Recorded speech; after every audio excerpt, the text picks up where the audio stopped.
더불어민주당이 공천헌금 수수 의혹과 같은 상황을 방지하기 위해 시도당 위원장의 공천기구 참여 요건을 대폭 강화했습니다. 비상계엄 사과와 쇄신안을 냈던 국민의힘은 이튿날 당직 인선으로 진용을 정비했는데 후속 조치에 박차를 가할 것으로 보입니다. 자세한 내용은 국회를 연결해 알아봅니다. 박희재 기자. 네, 국회입니다. 네, 민주당은 공천헌금 의혹으로 어수선한데요. 관련 의혹을 방지하기 위한 추가 대책을 내놨군요. 네, 그렇습니다. 민주당이 오는 6.3 지방선거에서 시도당 위원장과 지역위원장의 공천기구 참여를 원천 금지키로 했습니다. 컷오프 대상자였던 김경시 의원이 이른바 1억 원 녹취 이튿날 서울시 공관위 회의에서 단수 공천도에 논란이 되는 상황에서 일종의 김병기, 강선우 방지법을 마련한 건데요.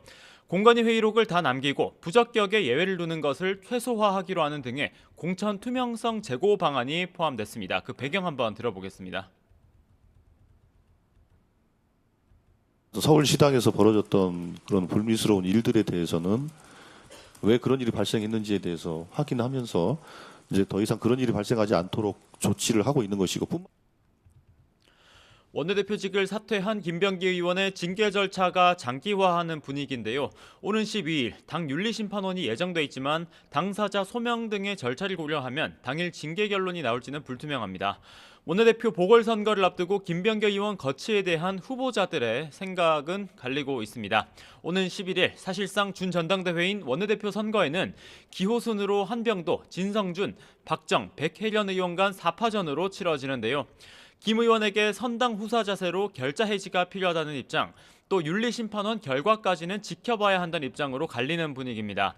특히 한병도 의원은 오늘 아침 라디오 인터뷰에서 정치권 전수조사를 통해 엄단 의지를 내비쳐야 한다고 일갈했는데 당은 남은 자료가 회의록뿐이라며 전수조사에 선을 그었습니다.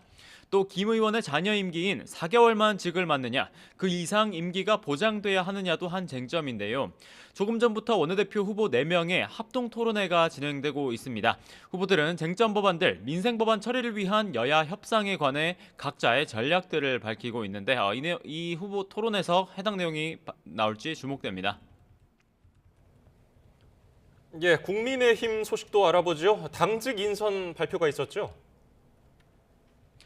네, 그렇습니다. 국민의힘은 지난 5일 김도읍 의원 사태로 공석이 된 정책위의장에 PK 출신 3선인 정점식 의원을 낙점했습니다. 또 내내 공석이었던 지명직 최고위원회는 민주당 출신 조광한 남양주병 당협위원장을 임명했습니다. 민주당 간판으로 남양주 시장을 지냈고 이재명 대통령이 경기지사 시절 공개 대립각을 세우고 탈당한 인물입니다. 배경 한번 들어보겠습니다. 또 당의 취약 지역인 수도권 당협위원장이자 또 호남 지역 출신으로 당의 외연 확장에도 큰 역할을 할 것으로 판단됩니다. 장동혁 당대표 특보단장엔 초선의 김대식 의원이 신설된 당대표 정무실장직에는 언론인 출신 김장겸 의원이 임명됐습니다. 장동혁 대표가 비상계엄 사과 이튿날 당직을 무더기로 임명한 겁니다. 오늘 최고위에서는 또 윤민우 당 윤리위원장을 비롯해 윤리위원 6명에 대한 임명안이 의결됐는데요.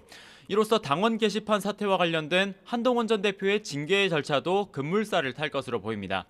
윤 위원장은 입장문에서 법적, 윤리적 책임뿐 아니라 거기서 파생되는 정치적 책임도 판단할 거라고 말했습니다.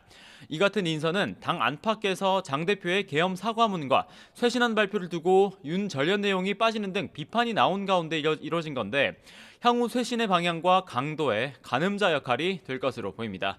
지금까지 국회에서 YTN 박희재입니다.